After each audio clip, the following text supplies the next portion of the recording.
देश की 3 विधानसभा सीटें, लेकिन सियासी संदेश पूरे देश के लिए। बिहार की बांकीपुर, मध्य प्रदेश की दतिया और गुजरात की मांजलपुर, ये सिर्फ 3 उपचुनाव नहीं बल्कि 3 अलग अलग राजनीतिक कहानियां सामने आई हैं। एक जगह भाजपा का मजबूत किला ढह गया, दूसरी जगह कांग्रेस ने अपनी पकड़ बरकरार रखी और तीसरी जगह भाजपा ने अपना गढ़ बचा लिया। लेकिन सबसे बड़ा सवाल, क्या ये सिर्फ स्थानीय नतीजे हैं या आने वाले बड़े चुनावों की झलक? आज इसी का विस्तार से विश्लेषण करेंगे।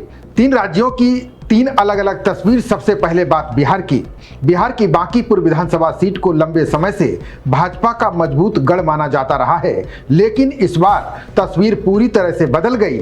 जनसुराज के संस्थापक प्रशांत किशोर ने भाजपा को हराकर बड़ा राजनीतिक संदेश दिया है। कई रिपोर्ट्स में इसे भाजपा के लिए बड़ा झटका बताया गया है। बता दें कि भाजपा अध्यक्ष नितिन नवीन के इस्तीफे के बाद यहां पर चुनाव हुए थे। यहां से जनसुराज पार्टी के प्रमुख प्रशांत किशोर ने बीजेपी उम्मीदवार नीरज कुमार सिन्हा को 19,000 से ज्यादा वोटों के अंतर से हराकर जीत हासिल की।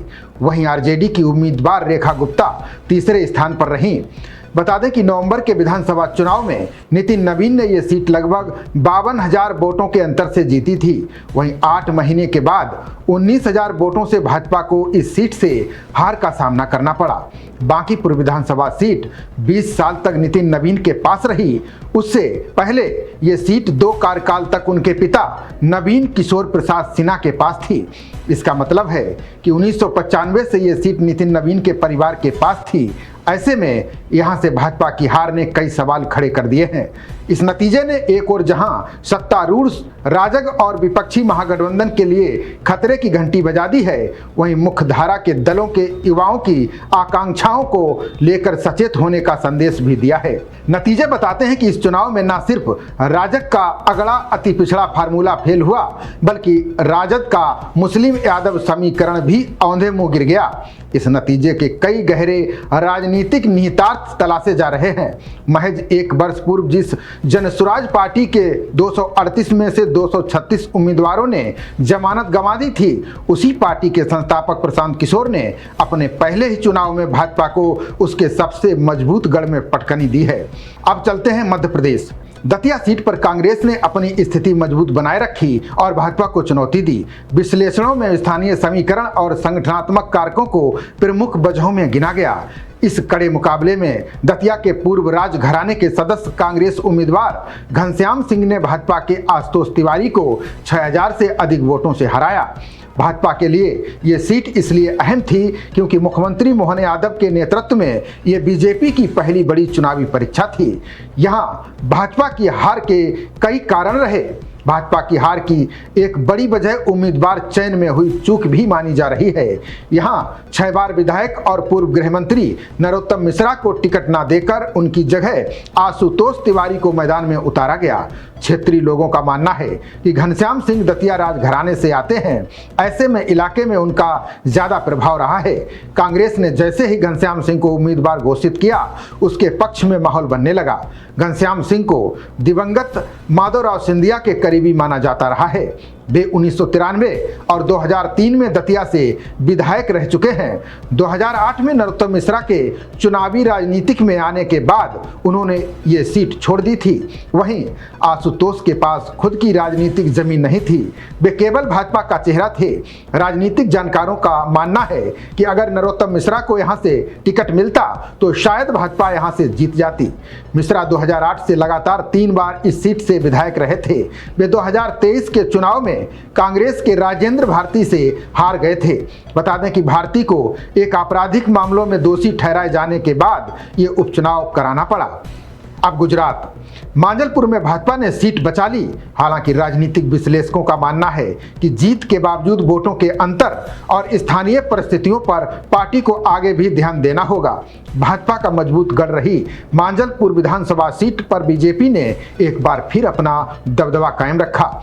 यहां पर चुनाव में सत्येंद्र भाई पटेल ने कांग्रेस के भीखा भाई रवारी को 30,630 वोटों से करारी शिकस्त दी। उन्हें कुल 55,481 वोट मिले। साथ ही कांग्रेस के भीखा भाई रवारी को 24,851 वोट मिले। यहाँ 2012 से चला आ रहा बीजेपी की जीत का सिलसिला कायम रहा। बता दें कि ये सीट योगेश पटेल के निधन के बाद खाली हुई थी। उन्होंने 2022 के विधानसभा चुनाव में 1 लाख से ज़्यादा वोटों के अंतर से जीत दर्ज की थी। यहाँ शुरुआत से ही भाजपा की एकतरफा जीत मानी जा रही थी। इस सीट के इतिहास की बात करें तो भाजपा के स्वर्गीय विधायक योगेश पटेल इस इलाके से 8 बार विधायक रहे थे। मांजलपुर सीट अस्तित्व में आने के बाद उन्होंने 3 बार जीत हासिल की। पिछले चुनाव हालात ये थे कि कांग्रेस यहाँ अपनी जमानत भी नहीं बचा पाई थी। इस बार अंतर ये हुआ कि कांग्रेस प्रत्याशी अपनी जमानत बचाने में सफल रहे। यहाँ भाजपा की सीट के पीछे पीएम मोदी रहे। यहाँ का चुनाव भाजपा प्रत्याशी का चेहरा ना देखकर पीएम मोदी के चेहरे पर चुनाव लड़ा गया। इसका लाभ भाजपा को हमेशा की तरह इस बार भी मिला। वहीं कांग्रेस की हार के पीछे उसका सांगठनिक ढांचा रहा। आखिर बदला क्या? अब सवाल तीनों राज्यों में अलग अलग नतीजे क्यों आए? पहला कारण स्थानीय नेतृत्व। उपचुनाव में अक्सर उम्मीदवार की व्यक्तिगत छवि और क्षेत्रीय मुद्दे राष्ट्रीय मुद्दों से ज्यादा प्रभाव डालते हैं। दूसरा कारण संगठन की सक्रियता। जहां बूथ स्तर का संगठन मजबूत रहा वहां पार्टियों को फायदा मिला। तीसरा कारण मतदाता का बदला हुआ व्यवहार। आज का मतदाता हर चुनाव को अलग नजरिए से देख रहा है। लोकसभा का वोट अलग, विधानसभा का अलग और उपचुनाव का अलग। इसी वजह से एक ही समय में अलग अलग राज्यों में अलग तस्वीर देखने को मिली। तीनों सीटों पर हुआ उपचुनाव भाजपा को संदेश दे गया।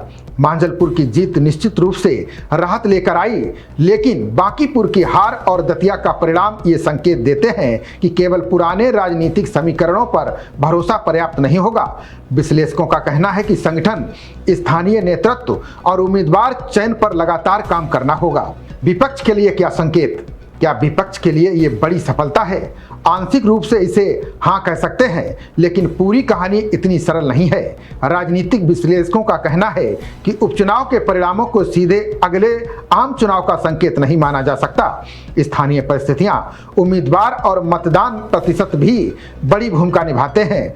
इन तीनों सीटों ने एक बात साफ कर दी कि भारतीय मतदाता अब हर चुनाव में अलग निर्णय लेने को तैयार है। जहां काम दिखेगा वहां वोट मिलेगा। जहां स्थानीय असंतोष होगा वहां सत्ता बदल भी सकती है और जहां संगठन मजबूत रहेगा वहां बढ़त कायम रह सकती है। यानी अब हर सीट पर अलग रणनीति की जरूरत है। तो क्या इन तीनों सीटों ने देश की राजनीति की दिशा बदल दी है? इसका जवाब अभी देना जल्दबाजी होगा, लेकिन इतना जरूर कहा जा सकता है कि बांकीपुर ने भाजपा को चेतावनी दी, दतिया ने कांग्रेस को ऊर्जा दी और मांजलपुर ने भाजपा को राहत दी। यही लोकतंत्र की सबसे बड़ी खूबसूरती है कि हर चुनाव जनता का नया संदेश लेकर आता है। क्या इन उपचुनावों का असर आने वाले विधानसभा और लोकसभा चुनावों पर पड़ेगा?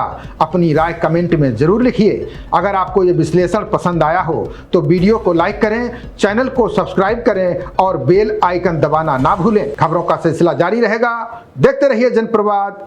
नमस्कार।